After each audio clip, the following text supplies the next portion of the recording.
안녕하십니까. 이상은 선생님이 연계에서 보내주신 메시지 4. 천상천하의 구세주 참부모님. 이 천상이라는 것은 연계가 되겠고 천하는 지상 육계가 되겠습니다. 그러니까 천상천하의 구세주가 되시는 우리 참부모님, 참아버님 이런 뜻이 되겠습니다. 제1장 하나님의 실존. 하나님이 실제로 계신다. 1. 하나님의 실존. 하나님은 존재 세계의 피조물처럼 어떤 공간을 차지하고 어떤 형태를 취하는 분이 아니다. 그러나 하나님은 엄연히 실존한다. 그러면 우리는 어떻게 하나님의 실존을 알 수 있을까? 하나님은 글자 그대로 하나뿐인 님인데 과연 그분은 어떤 분일까?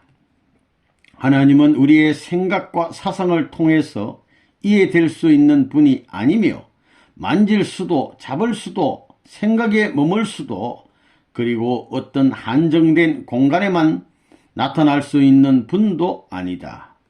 하나님은 무소부재하고 전지전능하므로 한마디로 표현할 수 있는 분이 아니다. 나 이상은은 지상생활에서 궁금하고 답답하여 어려운 문제에 직면할 때마다 마치 달나라의 아폴로 우주선을 타고 가서 그곳을 연구하듯이 영계에 가서 그런 문제들을 하나님에게 직접 물어보고 연구 분석하면 해결할 수 있을 것이라고 생각했었다. 하나님을 만날 수만 있다면 나는 하나님으로부터 모든 현실적 문제를 바르게 연구, 분석할 자료를 얻을 수 있을 것이며 그리고 근본적인 문제 해결의 절대적 기준을 분명히 찾을 수 있을 것으로 생각했었다. 그것이 나의 꿈이요 소망이었다. 그러나 내가 이곳 영계를 접하고 보니 이 세계는 지상 세계와 비교할 수도 없이 방대한 세계임을 알게 되었다. 이곳은 여기저기 분석의 재료는 산재해 있지만 나의 지성과 이론으로는 도저히 판단할 수도 이해할 수도 없고 이해되지도 않는 것이 너무도 많다. 그래서 그것을 여러 사람이 분담하고 분류하여 지상인에게 골고루 알려주면 좋을 것 같다. 그 중에서 가장 분석하기 어려운 실체가 하나님이다. 나는 지상에서 육신을 가지고 살 때 하나님은 시공간을 초월하여 나타나는 막연한 하나님이라고 이해했다. 그러나 이곳에서도 그 궁금증은 지상생활에서와 마찬가지이다. 하나님은 분석할 수도 없고 분석되어지지도 않는다. 도대체 하나님은 어떤 분일까? 어디서부터 어디까지가 하나님의 본질이며 하나님의 본래의 모습일까? 이곳에서 내가 파악한 하나님의 모습은 지극히 미흡하지만 그것을 지상인에게 개괄적으로 소개하고자 한다. 하나님의 구체적인 모습은 한마디로 설명하기는 불가능하다. 그러나 그분의 모습을 다른 실체, 즉 빛, 소리, 불꽃, 호수 등에 비유하여 설명할 수밖에 없다. 조금 전에 나는 하나님으로부터 여기저기에 이모저모를 잘 연구하라는 명령을 받고 이곳에서 상당히 먼 곳으로 가서 그곳의 자연현상과 실상을 살펴보았다. 나는 그곳의 모습이 너무도 신기하고 이상해서 하나님 정말 너무도 신기하고 아름답습니다. 이 모든 것을 하나님께서 직접 창조하신 것입니까? 그것은 우리 인간에게 너무도 위대하고 놀라운 축복입니다. 라고 하면서 나는 감사의 기도를 하려고 했다. 바로 그때에 그곳에서 불꽃의 형체가 나의 전신을 휘감으며 상흔아 그렇게 기쁘냐고 하며 하나님은 불꽃의 모습으로 나타나서 나를 부르셨다. 그러면 조금 전에 나타난 하나님과 처음에 명령한 하나님은 동일한 분인가? 분명히 그분은 동일한 한 분이다. 하나님이 시 공간을 초월하여 나타난 것인지 온 천지가 하나님 자신의 체인지 몸인지 나는 하나님의 실체를 분명하게 규명할 수가 없었다. 그런데 여기저기서 하나님께서 나를 부르실 때 그분은 분명히 동일한 분이 아니다.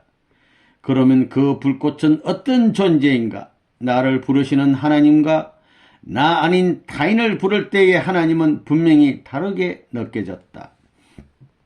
그것뿐만이 아니다. 하나님은 동일한 장소에서 동일한 음성으로 부를지라도 누구나 그 음성을 한결같이 들을 수 있는 것도 아니다. 그렇다고 나 혼자만 듣는 것도 아니다. 휘황찬란한 광채의 빛 속에서 어떤 때는 하나님이 엄격한 위험의 실체로 나타나고 어떤 때는 온 전신이 녹아버릴 것 같은 사랑으로 어떤 때는 나긋나긋하고 부드러운 음성의 주인공으로도 나타나는데 그분의 본질이 무엇일까? 그리고 어떤 때는 고요하고 은은한 불빛으로 잠잠한 모습으로 현현한다. 그때 그 불빛 속에 앉아있는 식구들은 마치 따스한 봄날 어린아이가 포근한 아지랑이 속에서 잠드는 것과 같은 표정을 짓게 된다. 그리고 식구들이 하나님 하고 기도를 하거나 큰 소리로 하나님 하고 부르면 아름다운 불빛은 팽이가 뱅글뱅글 도는 것처럼 부르는 음성에 응답하기도 한다. 그리고 어떤 때는 아름다운 불빛이 사르르 사라지면서 불꽃 파도로 나타나고 그것은 다시 파노라마를 일으키면서 각양각색의 청아한 노래 소리로서 하나님 자신을 나타내기도 한다. 그러한 경우 그 불꽃 속에 있는 사람은 지상생활에서는 도저히 볼 수도 표현할 수도 없는 황홀하고 청아한 자태로 변신하고 만다. 그리고 하나님의 화려한 광채가 한 장소에서 멀고 먼 다른 장소로 순식간에 이동할지라도 그것은 항상 동일하게 나타난다. 이와 같이 하나님의 모습이 각양각색으로 나타나게 되니 온 천지는 하나님의 형상과 모습으로 충만해진다.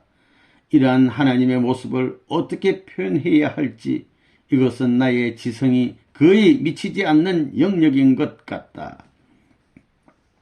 하나님이 화를 낼 때, 웃을 때, 그리고 기뻐할 때는 어떤 모습으로 나타날까?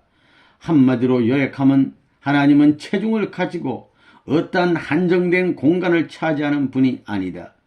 만약 하나님이 한정된 공간에서 일정한 체를 지닌 분이라면 수많은 과학자들이 와서 하나님을 분석하려고 그분의 한 모퉁이를 찢어가 버릴 것이다.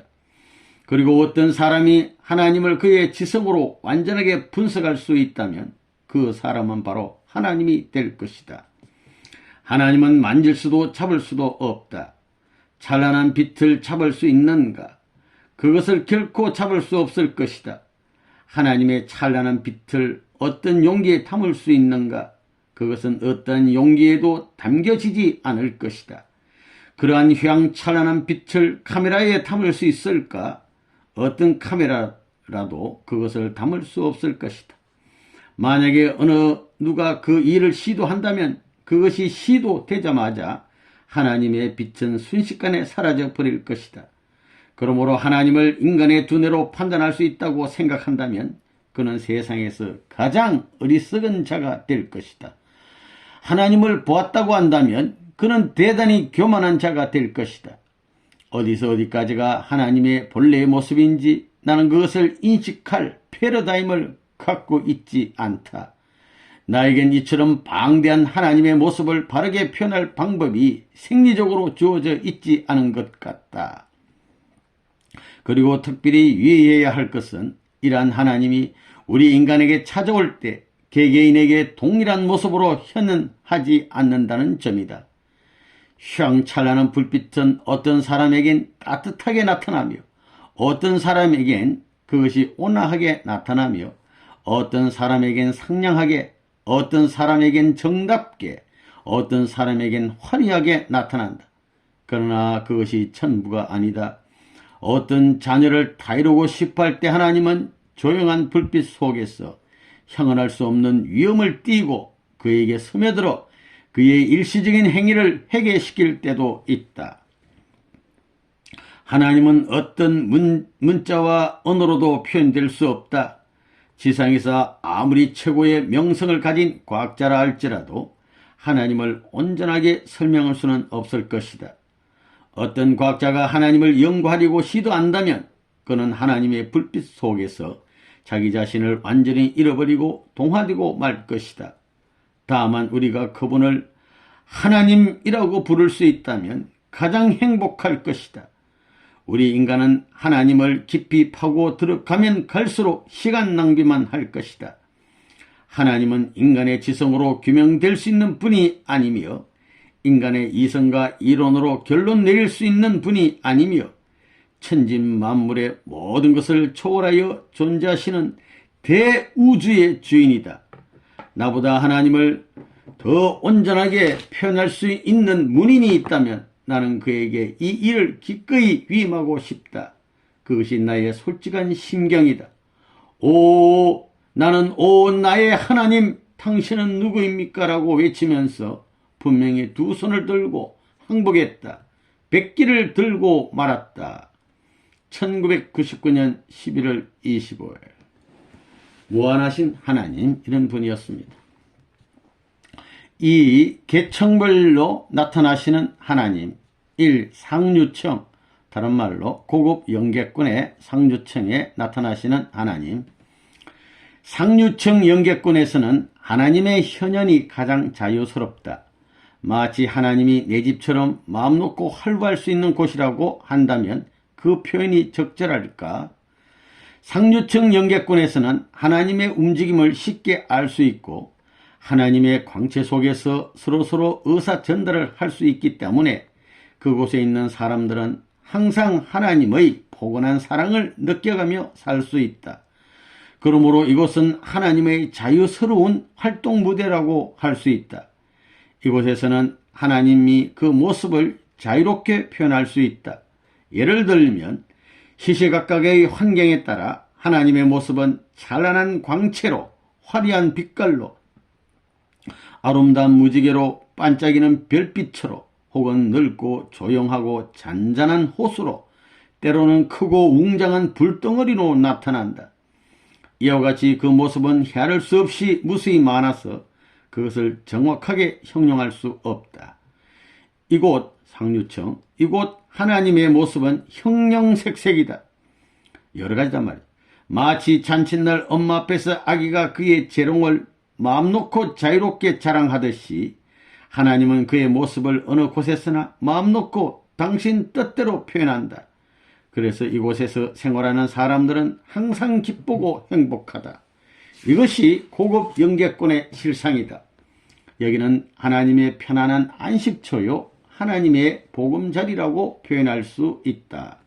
1999년 11월 26일. 그 아래 이 중류층, 즉 중간영계권, 중간영계를 세분하면 여러 단계로 분류할 수 있지만 하나로 묶어서 중간영계라고 표현하고자 한다. 중간영계에 있어서 하나님의 모습을 객관하고자 한다.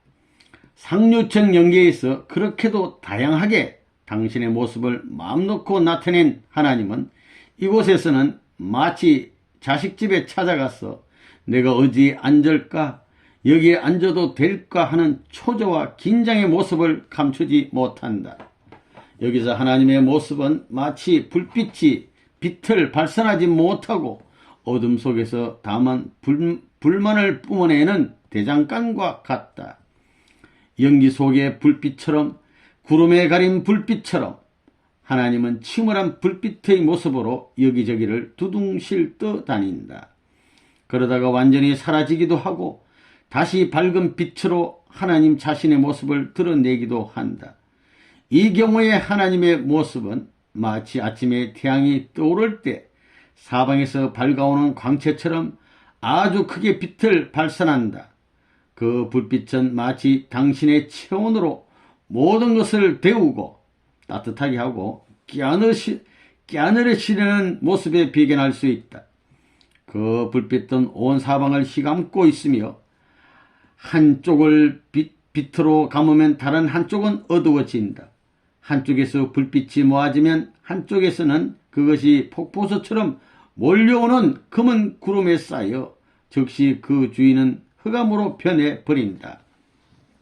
이때 가물가물거리며 유유히 사라지는 불빛을 보고 상어는 눈물로 가득 찬 모습을 한 채 하나님 하나님 하고 불러보았지만 사라져버린다. 그러한 하나님의 모습은 너무도 불쌍하다. 그날은 그날로 끝나는 것이 아니다. 그러한 날이 수도 없이 연장된다. 하나님은 이곳에서 당신의 자녀들을 껴안아 보려고 당신의 가슴을 크게 열어놓은 채 기다리고 있다.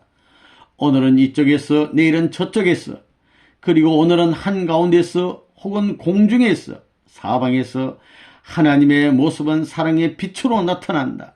그러나 사방은 구멍이 많이 뚫려 있어서 모든 것을 하나님의 사랑 속에 품기가 무척 어렵다. 이러한 하나님의 모습을 접하면서 상어는 깊이 생각하고 생각해 보았다. 하나님의 소원을 풀어드리기 위하여 중간 연계에서도 소그룹을 만들어 하나님이 완전한 안식을 하실 수 있는 보금자리를 만들어야겠다고 결심했다. 불쌍하신 하나님, 사랑의 하나님, 상류층의 자녀들에게 위로를 받고 안식하면 되겠지만 한 자녀도 빠짐없이 모든 자녀들이 다 함께 하나님의 보금자리에 살기를 바라면서 자녀를 끊임없이 기다리고 또 기다리고 있다. 이분이 바로 우리의 부모님 하나님이시다. 이러한 하나님의 사정을 알고 있는 자녀가 얼마나 될까? 중간 연계에서 하나님의 실존과 하나님의 모습을 설명하고 교육하는 데는 적지 않은 시간이 소요될 것 같다. 이곳에서도 아직 하나님을 위한 소명이 남아있다고 생각하니 할 일이 남아있다고 생각하니 지상의 참부모님께 죄송하고 부끄러움을 금할 길이 없다. 여기서 흥진님 말씀, 지상의 김영순 사모와 영계 이상은 선생 사이에는 가교, 다리, 빛의 고속도로가 놓여져 있어. 하나님께서 빛의 가교를 다리를 놓으셨어요. 지상의 참부모님의 지시가 대단한 것이요, 참부모님 지시가 놀라운 것이지요. 참부모님의 지시에 의해서 천상의 이상은 선생과 지상의 메시지 받는 김영순 사이에는 빛의 고속도로가 놓여져 있고 가교, 다리가 놓여져 있다는 것입니다.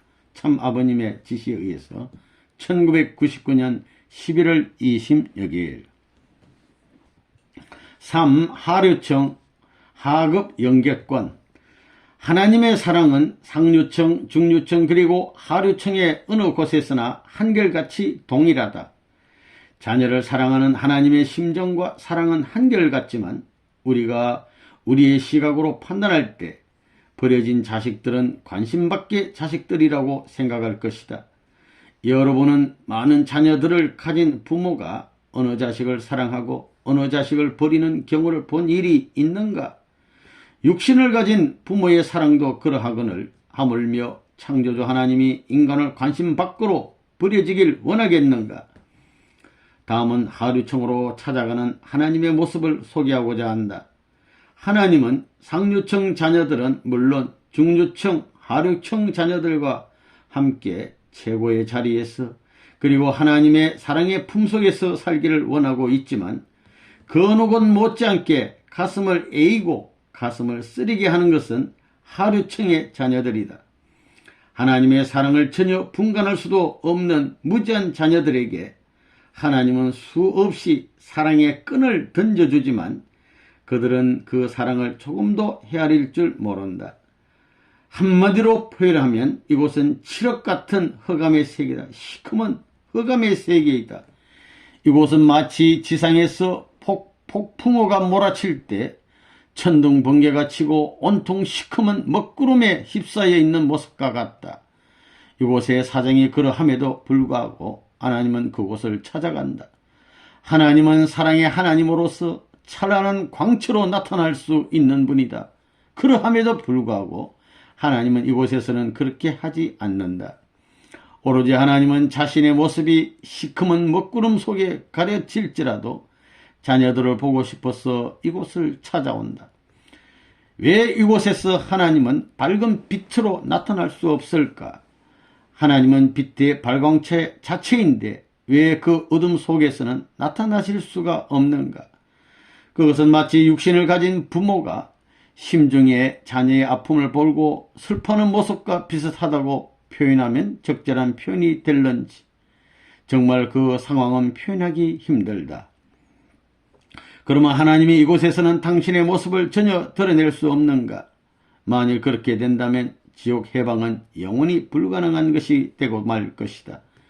그러나 어둠에 쌓여 당신의 모습을 나타낼 수 없는 환경이지만 하나님은 천둥 번개의 빛을 발산하면서 수없이 애곡하는 경우도 있고 통곡 우시는 경우도 있고 슬퍼 우는 경우도 있고 때로는 어둠 속에서 한 줄기의 무지개로 나타나는 경우도 있다.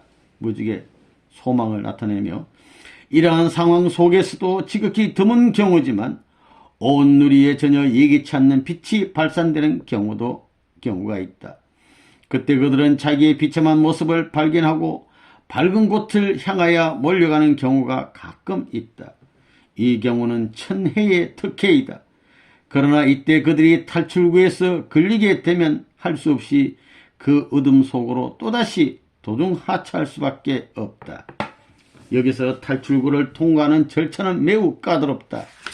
지상에서처럼 어느 누가 통과 절차에 관해서 변호해주고 판결해주는 것이 아니다.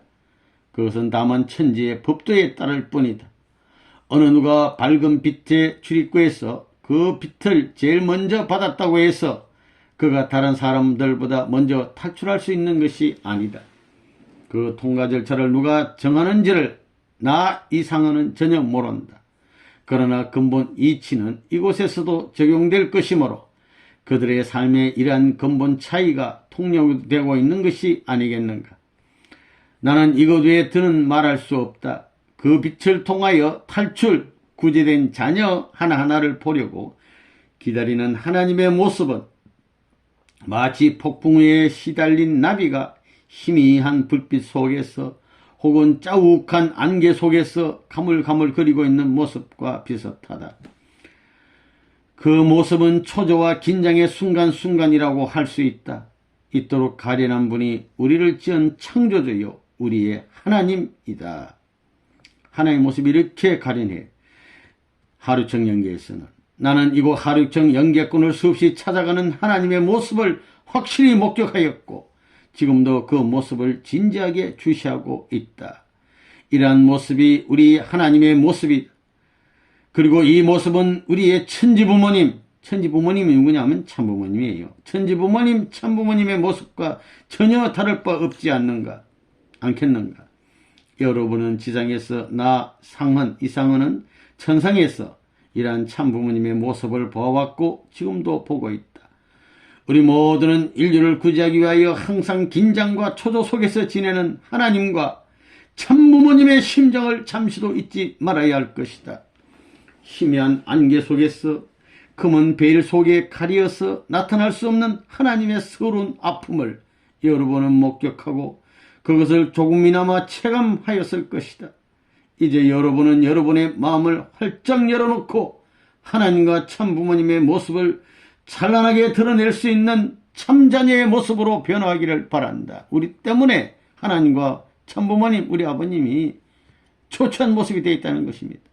아, 불쌍한 하나님, 우리는 당신의 한의 심정, 우리 앞에 가려진 검은 베일을 우리의 참사랑으로 녹여드리고 벗겨드리겠나이다. 1999년 11월 28일 3. 무소부재하고 전지전능한 하나님.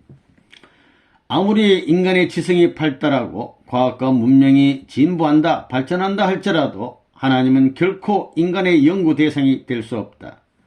그것은 천진만물의 창조주가 하나님이며 모든 과학, 종교, 철학의 주인이 하나님이기 때문이다. 그러한 하나님이 어떻게 하나님을 연구하고 분석할 수 있겠는가? 그러한 인간이 어떻게 하나님을 연구하고 분석할 수 있겠는가? 지원받은 인간이.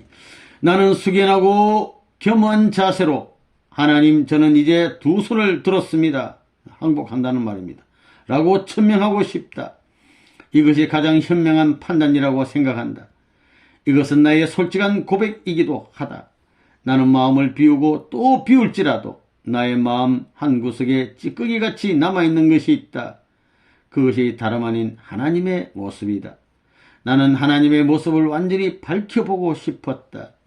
그러나 이곳 영계에 와서 하나님의 모습을 여러 차원에서 바라볼 때 그것은 더욱더 어려운 것임을 깨닫게 되었다. 하나님의 모습은 각양각색으로 다양하게 그리고 방대하게 나타나므로 하나님의 분석을 어디서부터 시작해야 바르게 규명될 수 있을지 그 방법이 전혀 떠오르질 않는다. 사실 인간의 이성으로 규명될 수 없는 분이 하나님이다. 그래서 나는 솔직히 고백한다. 오 나의 하나님, 당신은 과연 창조주요 유일무이한 하나님입니다. 그리고 당신은 인간의 분석의 대상이 결코 아닙니다라고 확고부동한 결론을 내렸다.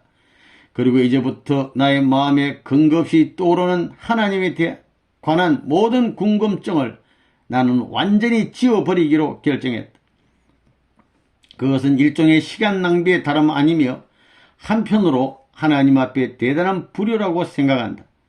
내가 다만 유일무이한 하나님 아버지의 자녀임을 확실히 말할 수 있다면 그것이 나의 최대의 행복이며 그 사실에 대단히 감사할 뿐이다.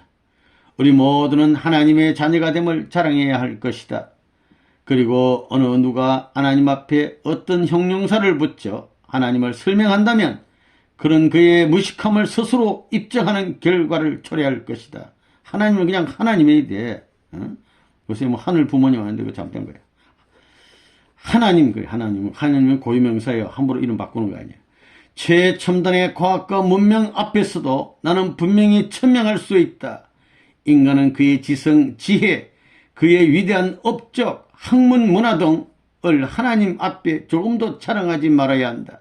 그렇게 자랑하는 자가 있다면 나의 아버지 하나님은 그것들 위해서 내려보고 빙그레 웃으며 수고하는구나, 내가 도와주랴 하고 말하면서 오히려 그를 위로해 줄 것이다. 우리 모두는 하나님 앞에선 마음도 몸도 모두 비워버려야 한다.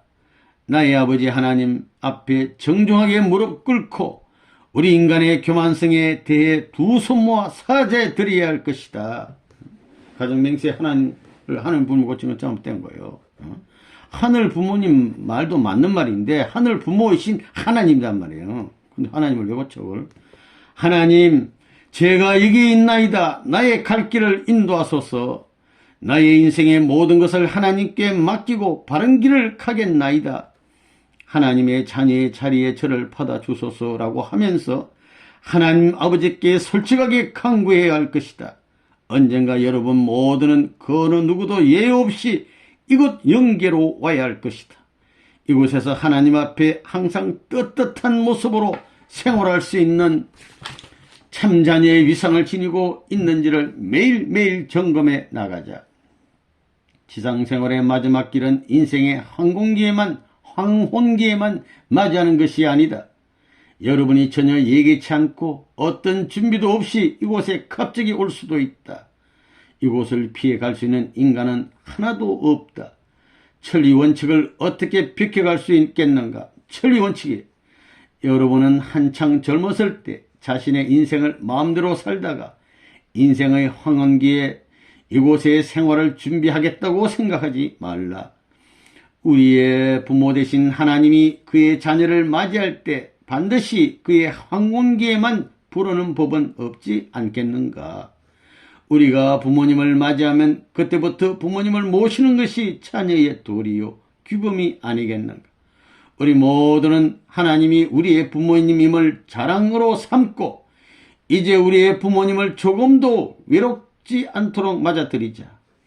우리 모두는 원리를 통하여 복귀 원리를 배웠을 것이다. 우리는 그것을 우리의 현실 생활에 적용하며 참 부모님을 시봉하며 받들어 모시며 항상 기쁘고 행복한 삶을 영위하도록 정진해 나가자. 1999년 11월 29일. 이어서 제2장 피조세계 우주론에 대해서 알아보겠습니다. 1. 동물의 세계. 지상에는 여러 가지의 동물들이 많이 있다. 소, 돼지, 개, 닭, 토끼, 오리, 다람쥐, 원숭이, 기타 등등이 수없이 많이 있다. 그러면 이 천상에서도 이러한 종류의 동물들이 생존하는가? 여러분들은 그것이 무척 궁금할 것이다. 한마디로 요약하면 이러한 동물들이 모두 존재한다. 지상 생활을 하는 인간은 이러한 동물들을 잡아먹기도 하고 애견동물로 기르기도 한다. 다시 말해서 지상 생활에 있어서는 인간은 주인으로서 그들을 마음대로 다루고 있다. 그러나 이곳 영계에서는 인간의 의식주 생활은 전혀 궁핍하지 않다. 이곳에서는 물질적인 생활은 매우 풍요롭다. 생각대로 다 되니까. 따라서 이러한 동물을 잡아먹을 필요가 없다.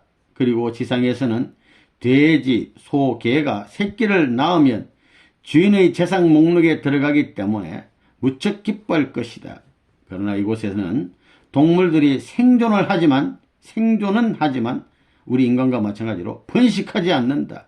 그러면 이곳의 모든 동물들은 무엇을 하는가? 한마디로 요약하면 인간과 더불어 기뻐하면서 생존하고 있다. 이곳의 동물들은 인간을 무서워하거나 피해가거나 인간으로부터 도망가는 경우가 없고 다만 인간과 더불어 생존하고 있다. 그들은 인간이 그들의 주인임을 알고 인간을 기쁘게 하기 위해서 존재하고 있다. 예를 들면 고양이가 낯선 사람을 보아도 도망가지 않는다. 고양이는 인간의 손에도 앉고 머리에도 앉아서 자기의 고유한 노래소리로 재롱을 부리고 있다.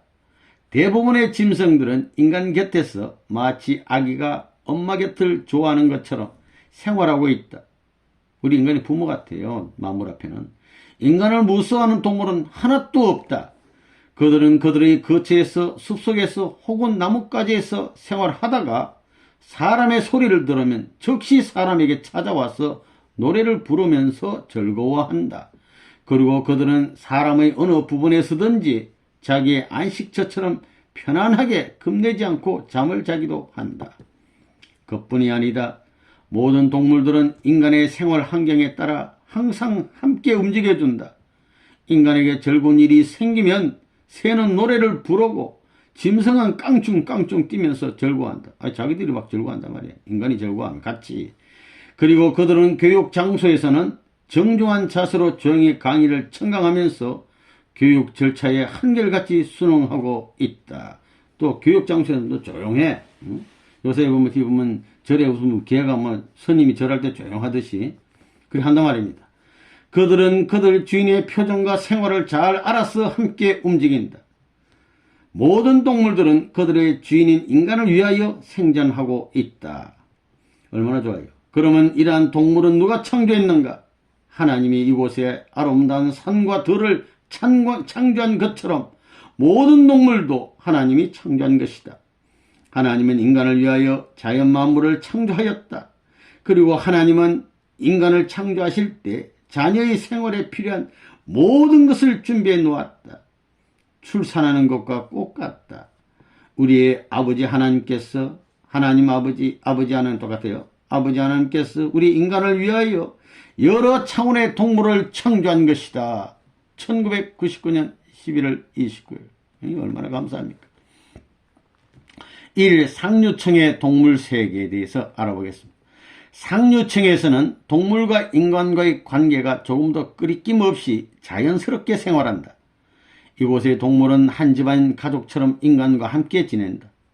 이곳에는 상당히 다양한 동물들이 인간과 함께 생활하고 있다. 인간의 생활 환경이 바뀔 때마다 여러 차원의 동물들이 인간에게 찾아와서 기쁨을 준다. 인간과 동물의 관계는 불가분의 관계이으며 나눠줄 수 없어요. 인간은 동물의 진정한 주인의 모습으로 등장한다. 쉽게 말하면 인간이 동물을 부리는 것이 아니라 동물이 스스로 인간을 주인으로 대접하는 것이다. 강요가니 스스로 막 인간을 찾아와. 예를 들면 개나 새나 오리 등 이러한 동물들이 사람이 있는 곳에 찾아와 주인 곁에서 우리 주인은 지금 무엇을 하는가? 나는 무엇을 하면 될까? 하면서 기다리다가 주인의 행동 반경에 따라 같이 움직인다. 주인이 손님과 이야기할 때도 그들은 손님이나 주인의 머리나 손에 앉을 경우도 있지만 결코 버릇 없이 행동하지 않으며 자연스러운 분위기를 조성해 준다. 버릇 없이 행동 결코 하질 않아. 새의 노래소리, 오리의 노래소리, 오리가 막 노래한답니다. 개의 꼬리 흔들기 등 그들은 온갖 재롱을 부리면서 사람의 머리나 어깨에 자연스럽게 앉거나, 새가 머리에 앉겠죠. 사람에게 기대어 눕기도 하고, 우리 애기들이 엄마 옆에 기대듯이 그들이 주인 곁에서 잠들기도 한다. 특히 새들은 사람의 가슴에 안겨서 포근하게 앉아있기도 한다. 이러한 자태를 바라볼 때 우리 인간이 이 우주세계의 주관주의 입장에서 지원받은 사실을 하나님께 아무리 감사할지라도 결코 지나침이 없을 것이다. 1999년 11월 30일 중류청의 동물세계. 상류청에서는 여러 차원의 다양한 동물들이 여러 측면에서 인간에게 자랑할 만한 재롱과 자태를 나타내면서 생활하고 있었다. 그러나 중류층에서는 동물의 수가 상류층만큼 다양하지 못하다. 이곳의 인간 세계와 동물 세계의 관계는 지상의 그것과 비슷하다. 중류층은 지상과 비슷해요. 그리고 이곳의 동물은 그들 자신의 보금자리에 일정한 한계가 주어져 있어서 인간에게 접근하는 정도나 빈도가 그 숫자가 상류층과는 확연한 차이를 보이고 있다. 대부분의 동물은 상류층의 동물처럼 자연스럽거나 편안하거나 행복해 보이지 않으며 사람과 함께 지내는 경우도 있지만 재롱을 항상 부리고 싶어하지도 않으며 사람에게 전적으로 의존하지도 않는다. 이러한 동물의 모습은 이곳 어디든지 흔히 볼 수 있다. 이곳의 동물들은 문자 그대로 단지 동물일 뿐이다. 이곳에서는 인간과 동물의 차이점이 확연하게 드러나며 만물의 주관주로서의 인간의 모습은 상류층보다 훨씬 빈약하게 드러난다.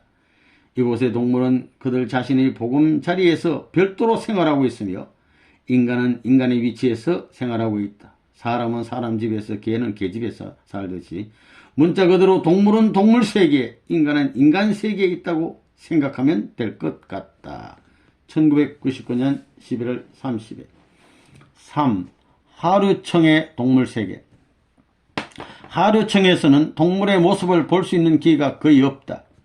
이곳의 대부분의 동물은 어느 일정한 장소에 숨어 있기 때문이다. 일반적으로 이곳의 동물은 사람의 소리를 들으면 즉시 도망가 버리고 사람을 무서워하는 경향이 많다. 따라서 동물은 사람과 함께 지내기를 원하지도 않는다.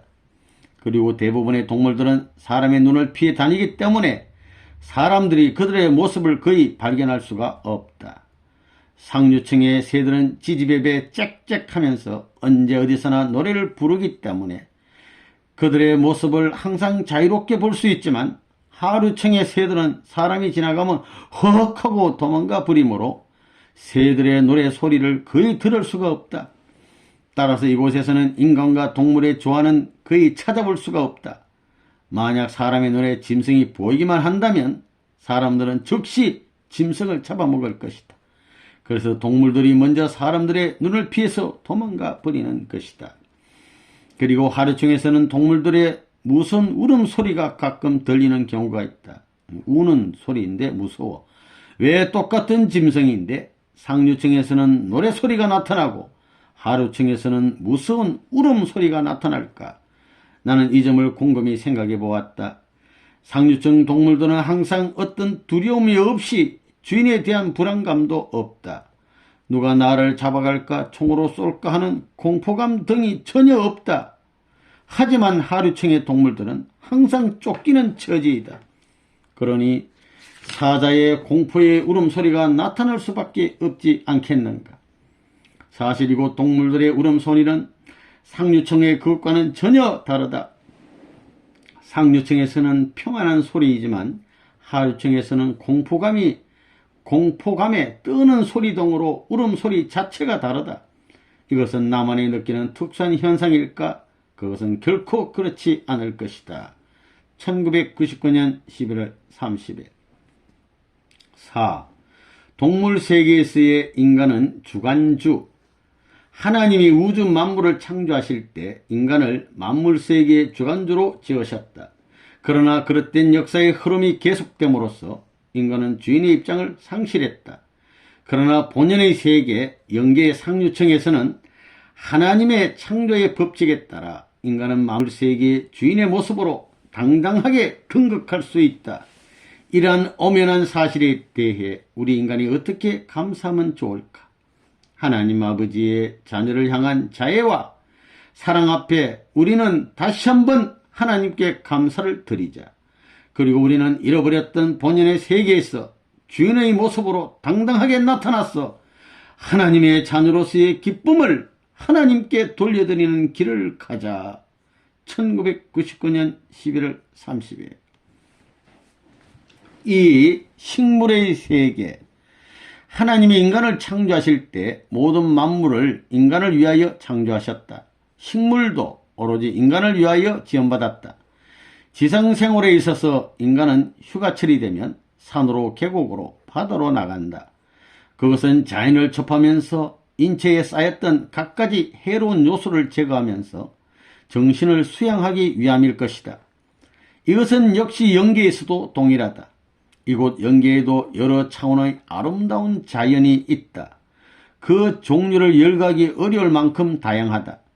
지상에서 특히 식물원, 공원, 휴양지 등에서 아름다운 꽃이나 나무 등 여러가지 식물들을 흔히 볼 수 있을 것이다. 천상의 식물은 지상에 그것에 비교할 수 없을 만큼 아름답다. 꽃이나 나무, 풀, 이런 모를 잡초 등의 미와 조화로움은 지상과 현저한 차이가 있다. 천상이 훨씬 아름답다. 그런 뜻입니다. 특히 모든 식물의 색깔의 조화가 지상과 현저한 차이가 있다. 모든 식물은 아름다운 것 자체이다. 여기에 인간이 함께하면 식물은 자기 자신의 고유한 특성에 의하여 더욱더 화려하고 아름다운 색깔과 향기를 발하게 된다. 식물은 인간의 마음 상태에 스스로 감흥해준다. 어떤 때는 한들한들 하기도 하고 어떤 때는 스스로 인간을 감싸 안기도 한다. 그리고 식물은 인간의 향기를 맡아가며 살아가는 것 같다.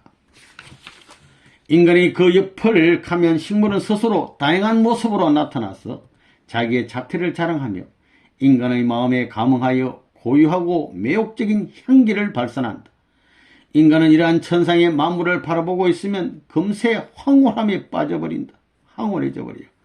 지상에는 봄, 여름, 가을, 겨울에는 사계절에 따라 변화가 뚜렷하지만 영계에는 인간의 마음에 따라 봄이 오고 여름이 오며 그 계절의 다양한 모습을 나타낸다. 예를 들어 어느 누가 눈이 내린 하얀 들판을 보고 싶어하면 그는 금세 넓은 하얀 들판에 우뚝 서 있는 자신의 모습을 발견할 수 있을 것이다. 그러면 상대도 이러한 모습을 볼 수 있는가?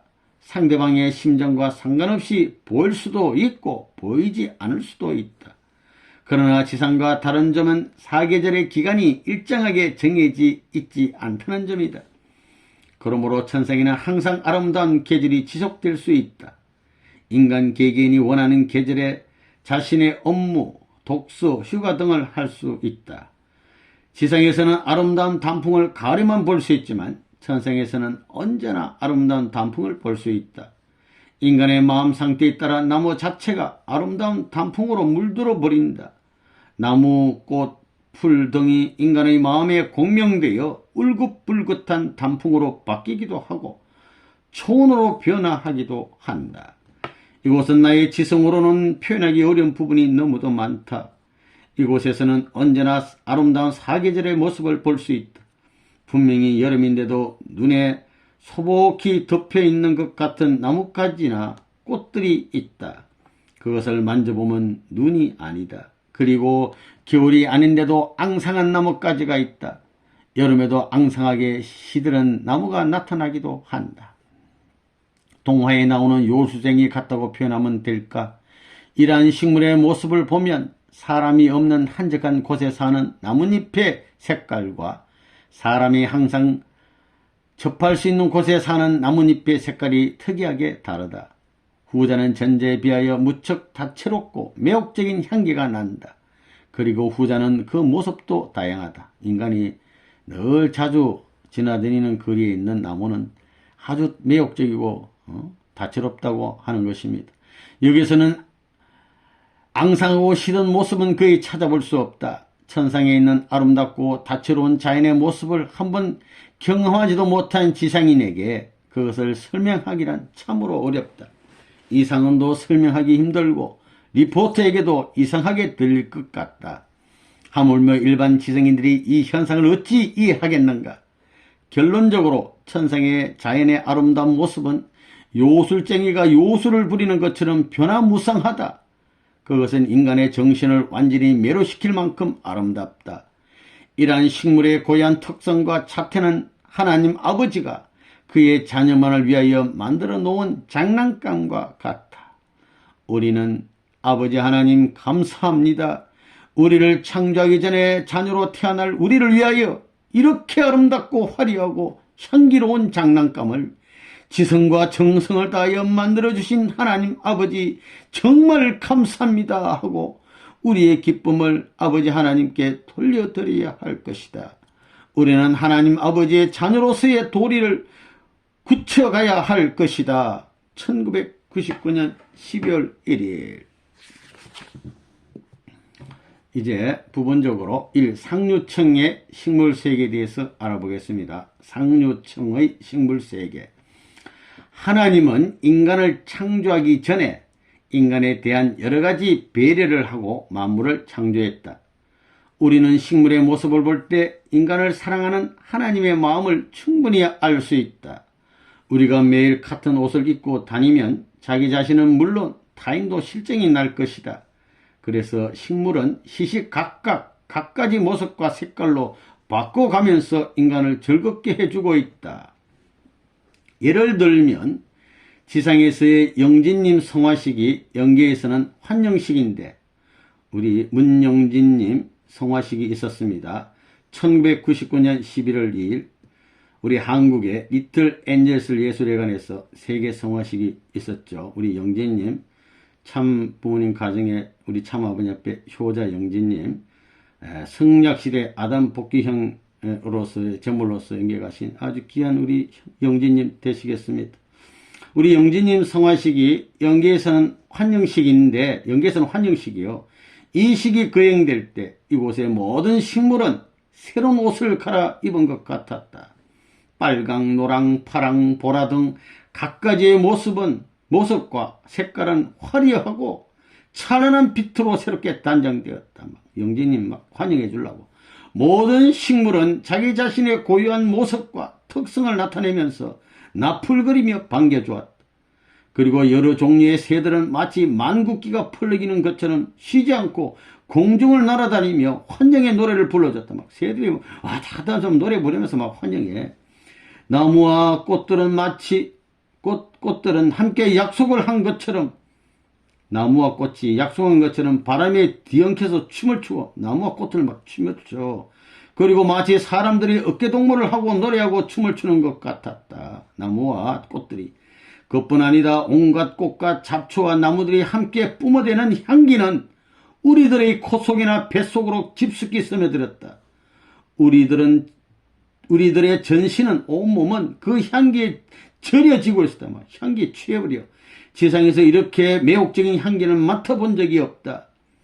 환영식의 기도 시간에는 식물이나 잎이나 꽃들도 새들도 모두 조용히 정중한 모습으로 변화한다.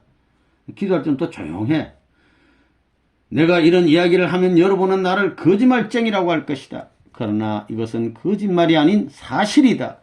우리는 이렇게 아름다운 세계에서 영원히 살 수 있도록 해주신 하나님께 그리고 이곳에 가서 영원히 행복하게 살라고 가르치시는 참부모님께 우리 참아버님께 진심으로 감사해야 할 것이다. 이러한 사실을 정확하게 알게 되면 여러분 모두는 아름답게 살아야 하는 이유를 깨닫게 될 것이다. 지상에서 조금만 갖고 싸울 이유가 없어요. 길지 않은 지상 생활을 조금만 참고 고생하면 영원한 보금자리, 아름다운 동산에서 아름다운 자연과 더불어 살 것이다. 나는 앞으로 여러분에게 아름다운 동산의 본연의 모습을 자세히 소개하고자 한다. 여러분은 주인을 기다리는 만물들이 우리 주인이라 하면서 기다리고 있어. 기다리는 만물을 항상 생각하며 살아보라. 하나님도 생각하고 천부모님도 생각하고 만물도 생각하고. 흥진님 말씀. 흥진님은 리포트에게 영진님의 성화식장은 지상에서는 슬펐지만 영계에서는 아름다운 환영식이므로 반드시 참석하라고 지시하셨다. 1999년 12월 2일. 성화식에는 많이 참석한 게 좋아요. 이 중류층의 식물세계 알아보겠습니다. 중류층의 식물의 모습은 상류층의 그것만큼 아름답지 못하다. 그리고 중류층의 식물계는 인간 마음의 상태에 따른 그 변화의 모습이 작다. 우리 인간의 마음이 변화에 따라서 상류층은 곧장 그대로 딱 변하는데 중류층에는 그렇게 맞춰서 변화되지가 않는다는 것입니다. 그것은 마치 지상에서 계절과 기후에 따라 식물의 모습이 변하는 것과 비슷하다. 가정의 화초는 주인이 잘 보살펴주면 싱싱하고 예쁘게 성장하겠지만 주인이 보살펴주지 않으면 그렇게 성장하지 못할 것이다. 중류층 식물의 모습도 마찬가지이다. 그리고 이곳의 대부분 식물은 인간의 마음에 거의 조응하지 함께 맞춰주지 못해요. 중류층의 꽃이나 나무, 풀 등은 인간과 관계없이 그대로 존재한다. 상류층의 식물이 상냥하다면 중류층의 식물은 무뚝뚝하다. 1999년 12월 2일. 3. 하류층의 식물세계. 이곳은 빛이 거의 없으므로 음침하다. 이러한 산골에서 덤성덤성 서 있는 초목과 수목은 참으로 처근하고 불쌍해 보인다. 식물은 햇볕을 받아야 성장하고 그 빛도 고와진다.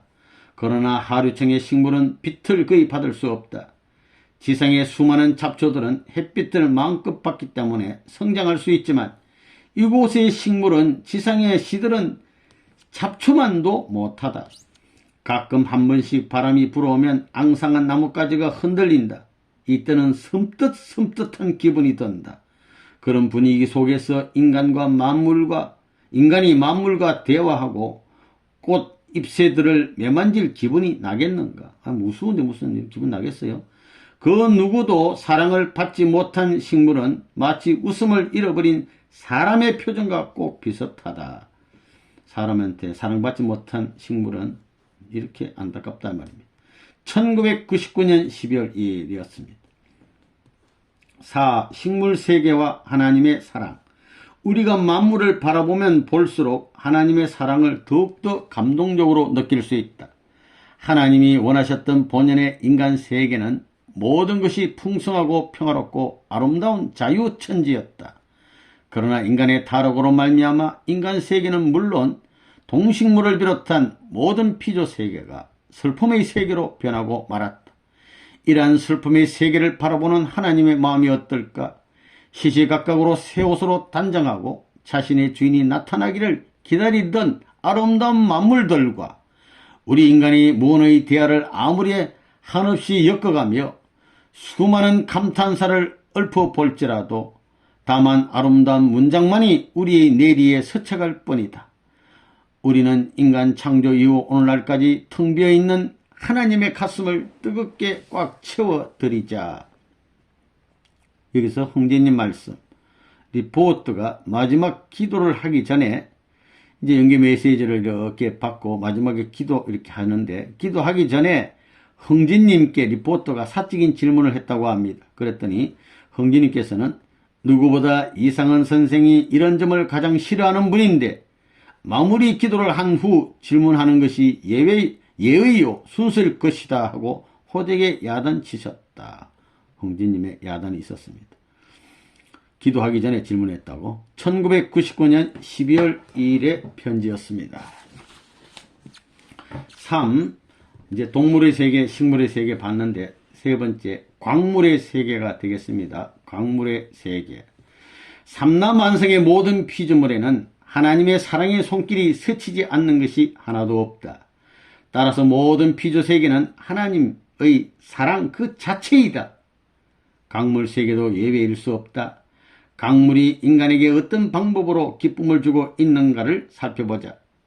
나는 지상에 살 때 돌멩이가 말하는 경우를 경험한 바 있다.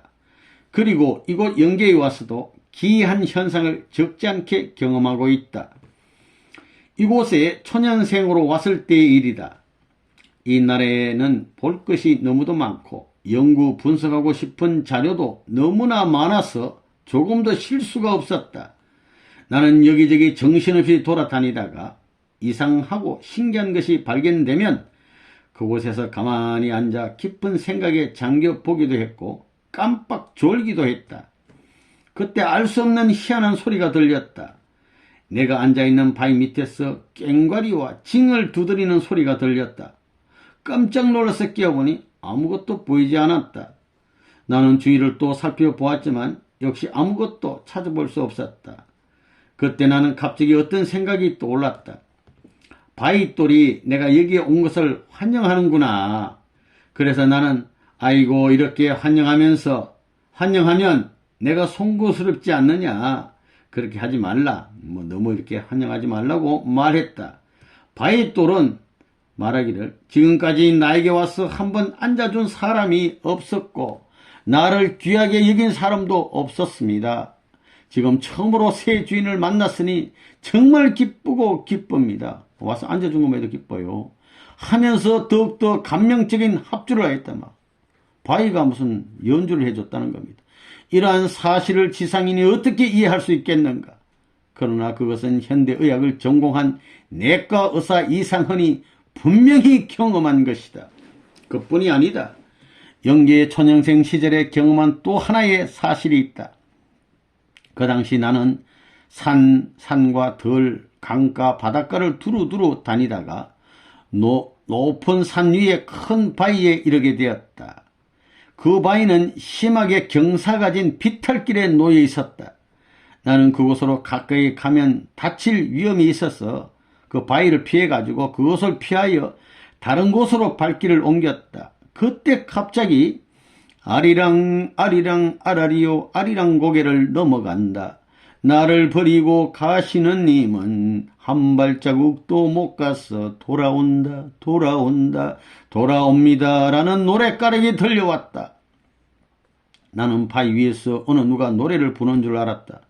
그러나 나는 아무도 발견할 수 없었다. 그 소리를 계속 들어보니 사람의 목소리가 아니라 노젓가락의 멜로디였다. 노젓가락, 우리 밥상의 젓가락인데 노젓가락, 구리 젓가락, 노젓가락의 멜로디였다는 것입니다. 나는 바위를 하염없이 쳐다보고 있었다. 그때 하나님께서 상헌아, 지금까지 바위가 너를 기다리며 목이 쉬도록 노래를 부르고 있었다. 그런데 너가 다른 방향으로 돌아가려고 하니 바위가 너무나 섭섭하여 너를 부르고 있었다고 하셨다. 강물은 외적 모습도 신비롭고 아름답다. 그러나 그 내부에서 이러한 아름다운 노랫가락도 흘러내고 있다. 우리는 바위를 껍데기만 보고 있지만 속에서 이런 노랫가락이 흘러나오는 바위라는 것입니다. 나는 이러한 사실을 경험하면서 정신을 어디에 고정시켜야 할 줄을 몰랐다. 그리고 냇가를 지나가니 맑은 물이 졸졸 흐르고 있었다. 물 속에서 물이 또 말이에요. 내님이 오시면 머리를 감아주고 손도 씻어주고 발톱까지 깨끗이 씻어 들이오리다라는 가락이 흘러나왔다. 그리고 내가 바닷가를 지나가니 그곳에서 나를 위한 무도회가 전개되었다. 바다에 있는 새끼고기, 큰 고기가 팔딱팔딱 뛰어 오르내리기도 하고 고깃대가 모였다 흩어지기도 한다. 그것은 마치 팽이가 뱅뱅 도는 것과 같다. 갖가지의 파도의 요정, 파도가 막 아름다움을 보여주고 물결의 춤동 이루 헤아릴 수 없는 교태가 일어난다. 물고기가 막 바닥바닥 뛰면서 환영해 주잖아요. 우리 아버님, 참아버님 낚시 가면 물고기가 기다린다 하시는 말씀 이해가 되지 않습니까? 하늘에서는 향기로운 멜로디가 흘러나온다. 하늘에서도 막 멜로나와. 어떤 악기도 찾아볼 수 없는데 말입니다. 악기도 없는데 흘러나와. 아름다운 멜로디, 화려한 황혼, 황혼 얼마나 아름답습니까? 등등 기상천외한 현상들이 일어나고 있다. 동물, 식물뿐만 아니야. 뭐 강물들도 이러한 모습을 바라보고 있으면 가슴이 벅차고 마음이 무거워진다. 왜? 참 부모님께서 지상에서 죄송하기 때문이다. 지상에서 부모님은 너무나 고생하시는데 이곳에서 이 상어는 멋진 세계 여행을 즐기면서 항울경에 빠져 있다. 나는 아름다운 천국에서 철없는 소년처럼 청년처럼 때로는 지내고 있다. 아내도 이상은 선생님의 사모님 김한숙 여사님도 이러한 아름다움이 도취되어 있답니다. 나는 이곳 연기의 아름다운 모습을 상세하게 정리하여 지상인에게 소개하는 것이 참 부모님을 위하는 길이라고 생각했다. 1999년 12월 3일. 이런 강물 세계에 있다는 겁니다. 이 상류층의 강물 세계에 대해서 자세히 알아보면 이곳의 모든 피조물들은 한결같이 참주인을 만나고 싶어한다. 상류층의 강물들은 창조 본연의 피조물이라고 할 수 있다. 하늘이나 땅에서 또는 바다나 강에서 산이나 들판에서 바람, 물, 돌멩이든 모든 강물은 한결같이 주인을 알아보고 환영하면서 최고의 기준을 누리고 있는 피조물이다. 여기서 주목해야 할 것은 말하지 못하는 돌멩이, 사람의 발에 밟히는 돌멩이가 누구를 통해서 말을 하며 그리고 어떻게 그 말이 인간의 귀에 들려오는가 하는 점이다. 상류층의 모든 피조물은 사랑의 하나님에게 열려있다. 그러므로 인간이 완성하여 하나님의 자녀의 입장에 서게 되면 자녀에 대한 하나님의 사랑의 기준 앞에 인간은 모든 우주의 주관주가 된다. 인간이 주관주의 위치에 놓이게 되면 여기에 소속되어 있는 모든 피조물은 주관주 앞에 공명될 수밖에 없다. 우리 인간은 만물의 주관주 아닙니까? 통하는 거죠. 상류층의 강물은 어느 누가 시키지 않더라도 스스로 인간에게 공명되는 것이다. 이것은 마치 지상에서 사계절은 어느 누가 시키지 않아도 오고 가는 것과 같다. 그것이 하나님의 창조의 기준이다. 하나님은 인간을 사랑의 최고 기준에 세워놓았던 것이다. 이것은 하나님의 인간에 대한 특별한 배려이다. 따라서 강물세계, 식물세계, 동물세계는 인간에게 내려주신 크나큰 하나님의 은사이다. 이것보다 더 정확한 설명이 어디에 있겠는가? 하나님의 사랑을 이것보다 더 정확하게 설명할 방법이 어디 있을 것인가? 이러한 맥락에서 볼 때 하나님을 우리의 부모로 모시고 살아갈 수 있다는 것이 얼마나 복된 사실인가? 우리의 마음을 다하고 우리의 진실을 다하고 우리의 성심을 다하여 창조 본연의 인간 모습을 우리의 삶의 지표로 세우고 살아간다면 이 복된 자리는 우리 모두의 것이 될 것이다. 그 목표를 위하여 온 열정을 바쳐 살아갈 것을 이 상어는 당부한다. 이 복된 자리를 우리가 놓칠까봐 영계의 사실을 가르치기 위해서 이 상어를 부르시는 참부모님을 생각하면 언제나 죄송하고 황송하기 거지없다. 이런 걸 알려주기 위해서 우리 참 아버님께서 이상한 선생을 빨리 영계로 보내셔가지고 이걸 보내주신 것입니다. 여러분은 참 부모님의 간절한 뜻을 깊이 헤아려 보면서 이러한 영계의 현실을 받아들이기를 당부한다. 나는 언제나 여러분에게 진실만을 소개할 것이다. 홍제님 말씀. 나는 지상에서 병을 고친 적도 의사도 아니다. 어린 몸으로 이곳에 왔지만, 영계에 왔지만 병도 고칠 수 있고 사람을 볼 줄도 안다. 피조물도 이곳에서 참 주인을 알아볼 수 있는 능력을 가지고 있는데 하물며 우주의 주관주로 지원받은 인간이 하나님의 성령 가운데 무슨 일인들 못하겠는가로 주셨습니다. 1999년 12월 3일. 이 중류층의 강물세계, 삼라만성에 존재하는 모든 창조물은 하나님의 사랑의 하나님이 인간을 위하여 지어놓은 피조물이다. 따라서 모든 피조물은 상류층에서처럼 하나님이 함께할 때 비로소 그들 자신의 본분을 다 나타낼 수 있는 것이다. 그러므로 강물 자체도 하나님과 더불어 살기를 소원하고 있는 것이다. 이곳 중류층 강물의 모습을 쉽게 말하면 지상의 그것과 비슷하다. 인간은 희로애락의 대부분을 자연을 통하여 경험할 때가 많다. 그런데 인간이 아름다운 보석, 수석 등 광물을 바라보면서 즐거워하고 그것을 갖고 싶어 할 때 인간의 욕망은 이룰 수 있을지 모르지만 만물 자체, 강물 자체가 참 주인을 만나 기뻐하고 즐거워하려는 그들의 욕망은 나타낼 수 없다. 그러므로 인간은 일정한 환경권에 있는 광물의 외적 모습만을 보고 만족할 수밖에 없으며 여러 종류의 광물들은 일정한 환경권에서 지원받은 모습 그 자체로 존재할 뿐이다. 그러므로 강물 세계에 있어서는 그 본질적 깊이는 나타낼 수 없는 것이다. 강물들에 있어서 눈, 코, 입 등은 보이지 않지만 그것들도 인간과 함께하기를 원하고 있는 것이다. 우리 인간은 강물 세계에 연루된 하나님의 한도 풀어나가야 할 것이다. 1999년 12월 5일. 강물 세계도 보이는 형상만 있는 것이 아니라 성상적인 그런 한이 있다는 것입니다. 3. 하류층의 강물 세계. 산도 들도 바다도 굴러가는 돌멩이도 하나님과 인간이 함께할 때 빛이 나고 그들의 모습이 다듬어진다. 그러나 이곳은 인간 삶 자체가 힘이 들고 어려우므로 강물 세계도 암흑과 같다. 들판은 황폐화되어 버려진 땅과 비슷하고 산 모퉁이에는 인적이 끊어진 채 앙상한 나무들로 절비하다. 이곳에는 일정한 길이 없다. 주인은 항상 음산하고 무시시하다. 바다에서는 금세 폭풍우가 몰아칠 것 같으며 싼더미 같은 파도가 항상 휘몰아치고 있다. 못생긴 돌멩이들이 이리저리 굴러다녀서 사람은 걸어 다닐 수가 없으며 모퉁이마다 비켜갈 수밖에 없다. 그런데 이러한 환경에서 사람이 살아야 하는가? 이곳의 사람들은 서로가 서로를 싫어한다.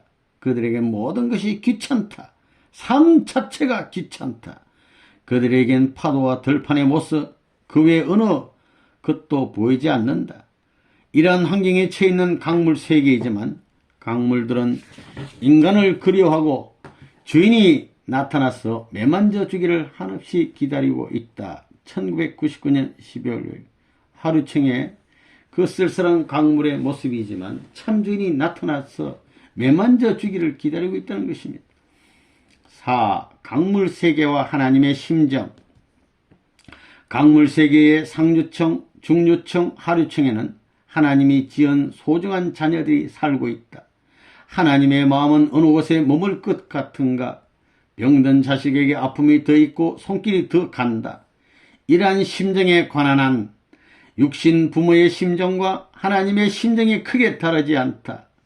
주인을 기다리다가 지쳐서 성난 파도와 같이 화풀이하는 바다의 모습이나 황폐화된 넓은 들판도 주인이 나타나 가꾸고 다듬으면, 그리고 굴러다니는 바윗돌도 제자리에 옮겨놓으면 그것들은 본연의 모습으로 나타나게 되어 있다. 이곳에 머무는 하나님의 심정을 우리는 항상 헤아려 보아야 할 것이다. 1999년 12월 5일. 이어서 제3장 인간의 모습, 인간론에 대해서 알아보겠습니다. 1. 본연의 인간의 모습. 하나님은 피조세계를 창조함에 있어서 인간을 먼저 창조한 것이 아니다. 하나님은 인간이 살아갈 수 있는 환경권을 다 준비한 후에 인간을 창조하신 것이다. 지상계에서는 최초의 인간 출현에 관하여 여러 가지 설이 있다. 그 대표적인 것에는 진화론과 창조론이 있다. 먼저 진화론에 대해서 살펴보자. 진화론에 의하면 어떤 생물이 진화하여 유인원이 되고 유인원이 점점 발전하여 진화하여 현대인간이 출현했다는 것이다. 즉 원숭이가 진화하여 현대인간이 되었다는 것이다. 그것은 전지전능한 하나님의 창조 능력, 지성을 전면적으로 부정하는 이론이다. 우리가 피조세계를 관찰해 볼 때 어떤 하나의 물질이 진화하여 소나무가 되고 은행나무가 된 것이 아님을 분명히 알 수 있다. 우주 전체의 주관주로 지원받은 인간을 하나의 진화론으로 설명한다면 그것은 지극히 그릇된 이념이다. 우주의 주관주인데 무슨 진화돼서 돼요. 지상에서 과학 문명의 발전에 의하여 나무와 나무, 꽃과 꽃끼리 서로 접붙여 새로운 나무로 혹은 더 좋은 꽃으로 품종을 개량하는 것을 보았다. 그러나 인간은 우연히 진화된 존재가 아니다. 인간은 하나님의 자녀요 만물의 주관주라는 분명한 목적 아래에 하나님에 의해 창조된 존재이다. 인간의 모습이 이해되지 않으면 전 우주를 바라보라. 천지만물의 존재와 변화와 조화가 인간의 지성에 의하여 이루어질 수 있겠는가? 봄, 여름, 가을, 겨울의 사계절의 변화를 과학의 힘으로 이룰 수 있겠는가? 여러 차원의 우주 현상이 아무런 목적과 방향도 없이 우연히 일어날 수 있겠는가? 본래 모든 피조세계는 인간을 위해서 만들어졌다.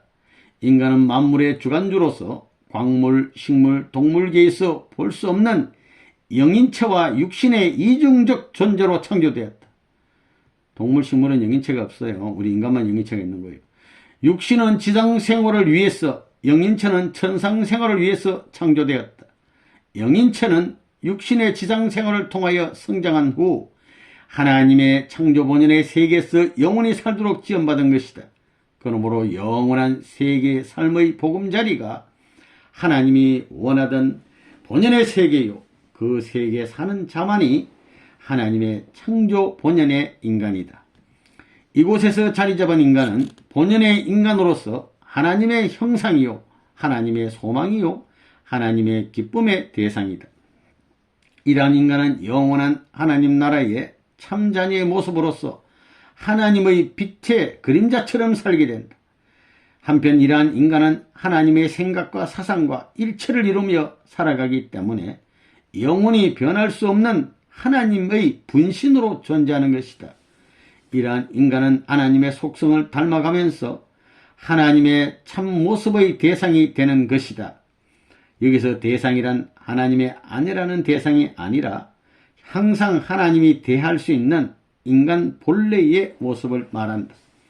우리 인간은 하나님의 본연의 모습을 닮은 빛의 주인공으로서 하나님의 심정과 사정을 헤아릴 줄 아는 존재이다. 다시 말해서 하나님이 상흔아 하고 부르면 나를 부르시는 하나님의 사정을 깨닫게 되는 자녀의 모습이 바로 인간 본연의 모습이다. 1999년 12월 6일. 이 하나님을 떠난 인간의 모습, 하나님의 심정과 사정과는 관계없는 인간의 모습이 바로 타락한 이후 하류층에서 사는 인간의 모습이다. 누가 그것을 창조한 것일까? 하나님께서 천지만물을 창조한 이후 가장 귀한 주관주의 입장에 세워놓은 자녀된 인간이 부모 대신 창조주 하나님도 모르고 살아가는 그곳을 만들지 않았다. 하나님 안 만들었어. 하나님에 있어서 수많은 아픔과 고난과 인고의 근본 원인은 인류 역사의 출발이 잘못된 데 있다. 그 결과 인류 역사는 고통과 병고와 병걸려 빈곤과 전쟁과 갖가지 시련으로 점철되었으며 인간의 생각과 사고의 패러다임은 하나님과는 상관없는 존재 양상으로 전락되었다. 따라서 영원한 영인체의 모습마저도 밟지 못하다. 이곳은 형벌과 고난의 생활 그 자체이다. 지상에서 인간이 어렵고 힘들고 비참하게 살게 되니 영계 생활 역시 비참할 수밖에 없다. 이곳은 하나님의 먹는 가슴의 아지트이다. 어찌할까 어찌할까 아무리 소리치고 몸부림칠지라도 해결할 수 없고 해결받을 수도 없는 이곳의 삶의 모습. 하나님은 불행한 저수에서 어둠 가운데 한없이 살아가고 있는 자식들을 볼 때마다 항상 이곳 하류층에 머물고 있는 자식 걱정의 한숨의 세월이었다. 격파일이. 하나님의 슬픔을 없애고 이것을 해방시키는 방법은 지상의 삶에 달려있다. 알곡은 창고에 들어가고 쭉정이는 바람결에 날려 비료나 거름이 되는 것이다. 그런데 인간의 모습은 비료나 거름으로 남아질 수는 없지 않은가? 억울하게도 잘못된 삶의 모습으로 열매 맺은 곳이 바로 하류청이다. 지상에서 참된 삶을 살지 않으면 이곳은 영원히 남아진다. 지상에서 잘못된 삶을 정리하여 제발 이곳 하류청에 오지 않도록 노력하길 바란다. 지금까지 수없이 많은 내용을 알려주지 않았는가? 지상에서 잘 살다가 오길 바란다. 본래 하나님이 원하셨던 본연의 인간 모습을 생각하며 목표를 그곳에 두고 되지 않을 때는 다시 두드리고 몸부림쳐 가면서 지상에서 완전히 정리하고 와야 한다. 여기는 돌봐주는 사람이 없고 애누리가 없는 곳이다. 잘 살기를 바란다. 1999년 12월 7일. 3. 이성성상으로 지음받은 인간의 본질. 하나님이 인간을 창조하실 때 인간을 단순한 하나의 개별체가 아닌 남자와 여자의 이성체로 지으셨다. 그래서 인간은 개별 존재가 아니라 양성과 음성의 조화체로 존재하게 되어 있다. 다시 말하면 남자는 여자가 필요하도록, 여자는 남자가 필요하도록 지음받았다. 남자와 여자가 합쳐서 자녀를 낳아 하나님의 자녀로 양육하여 하나님께 바쳐지게 되어 있다. 그러므로 인간의 모든 신체적인 구조는 자녀를 번식할 수 있도록 되어 있다. 또한 인간의 모든 구조는 하나님의 모습을 그대로 닮아난 것이다. 인간의 머리끝부터 발끝까지 조그마한 세포 속의 솜털까지도 하나님의 분신의 모습을 닮아난 것이다. 그리고 삼라만상의 모든 존재도 하나님의 본연의 모습을 근거로 하여 지음받아 이성성상으로 되어 있다. 이에 관해서는 원리 강론을 참고하기 바란다. 그러면 모든 존재의 세계를 이성성상, 즉 양성과 음성의 조화체요 성상과 형상의 통일체로 창조하신 하나님의 뜻은 무엇일까? 그것은 간단하다. 첫째도 둘째도 셋째도 이성성상으로 되어 있는 하나님의 본연의 모습을 알려주기 위함이요, 이성성상으로 지음받아야만 영세계의 모든 생물이 생존, 번식, 작용할 수 있기 때문이다. 수수작용에 의해서. 그런데 하나님은 인간에게 모든 피조세계의 주관주라는 특권을 주시고 하나님 자신의 본연의 모습을 가장 잘 나타내 주길 원하셨다. 그것은 인간이 자녀를 번식하여 하나님께 기쁨을 돌려드리는 것이다. 이것이 하나님이 인간을 창조한 목적이었다. 그런데 인간의 타락으로 말미암아 하나님의 본연의 모습을 담지 못하게 되었고 하나님께 사랑과 미를 돌려드리지 못하게 되었다. 그 대신 인간은 사탄의 혈통을 전수함으로써 모든 피조세계의 주관자로서의 자격도 박탈되고 만물도 새 주인을 기다려야 하는 아픔과 고통의 역사가 시작된 것이다. 이러한 안타까운 역사가 하나님 앞에 엄연한 현실로 남아졌던 것이다. 타락한 인간은 그릇된 혈통을 바로잡지 않고서는 하나님을 닮은 본연의 인간 모습으로 나타날 수 없으며 피조세계의 주관주로 등장할 수도 없는 것이다.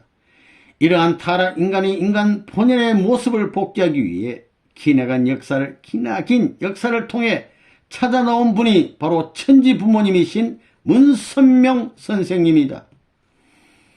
인간 타락에 대해 수없이 기다리며 타락의 혈통을 정리하고 사탄을 전멸시킨 한 인물을 찾아오신 하나님의 발자국은 얼음판의 자국이었고 초조와 긴장과 눈물의 한 해생이었다.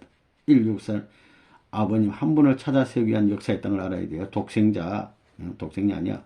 그러므로 이제 하나님께서는 천지 부모님 문선명 선생님을 업고 안고 보호하며 그런마다 빛의 광채를 깔아놓고 복귀 섭리를 경륜하기를 바라고 계신다. 오늘 우리들은 무슨 복을 받아 이렇게 좋은 시대에 태어나서 천지 부모님을 통하여 잃어버렸던 본연의 인간 모습을 찾을 수 있는 기회를 누리게 되었는가? 우리는 부모님을 모시고 잘 살기만 하면 하나님의 세계로 직행할 수 있으니 얼마나 행복한가? 수많은 선지선열들과 역사의 인물들은 그들 자신의 삶을 아무리 갈고 닦으며 살았을지라도 이러한 환경에서 태어나지 못했기에 하나님과 다른 둥지에서 머물고 있으며 그곳이 그들 자신의 보금자리인 것처럼 살고 있다.